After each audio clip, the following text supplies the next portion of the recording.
আসসালামু আলাইকুম ওরহমতুল্লাহ। বিসমিল্লাহির রহমানির রহিম। আলহামদুলিল্লাহি রাব্বিল আলামিন ওয়াল আকিবাতু লিল মুত্তাকিন। ওয়াসসালাতু ওয়াসসালামু আলা নবিয়্যিহি মুহাম্মাদিন ওয়া আলিহি ওয়া আসহাবিহি আজমাইন। সম্মানিত দিনদার ভাই ও বোনেরা, কাছে দূরে দেশ প্রবাসে যে যেখান থেকে আমাদের সাথে সম্পৃক্ত সকলকে জানাই আন্তরিক শুভেচ্ছা ও অভিনন্দন। প্রিয় ভাই ও বোনেরা, আমাদের সমাজে দেখা যায় অনেক মেয়ের বিবাহ হচ্ছে না। বিবাহের বয়স পার হয়ে যাচ্ছে, কিন্তু বিবাহের কোনো প্রস্তাব আসে না। আবার অনেকের প্রস্তাব আসে, কোনো না কোনো কারণে এই বিবাহ ভেঙে যায়। তো দেখা যায় ওই ফ্যামিলির ভিতরে মা বাবা সহ সকলেই টেনশনে ভোগে। তো ওই সমস্ত বোনদের দ্রুত বিবাহ হওয়ার জন্য চমৎকার একটি আমল, কোরআনী আমল, আপনি যত ইখলাসের সাথে আমল করতে পারবেন, আল্লাহ তাআলা ততই দ্রুত আপনার এই ফল দান করবেন। প্রত্যেকটি আমলের ক্ষেত্রে একটি নিয়ম থাকে, এই নিয়মটি ফলো করতে হবে। কারণ আপনি যদি নিয়মটি ফলো না করেন আর আমল করেই যান, তবে এ থেকে আশা করা যায় না।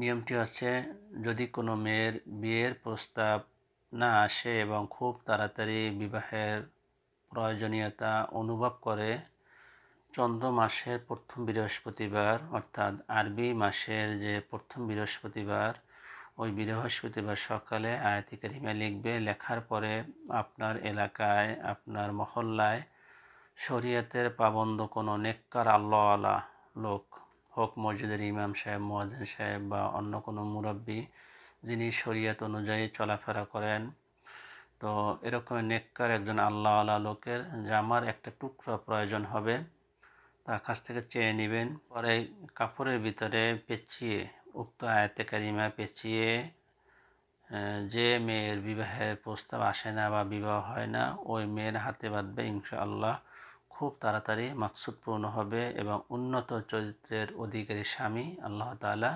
ভাগ্যে দিয়ে দিবেন। আয়াতে কারিমাটি হচ্ছে, বিসমিল্লাহির রহমানির রহিম।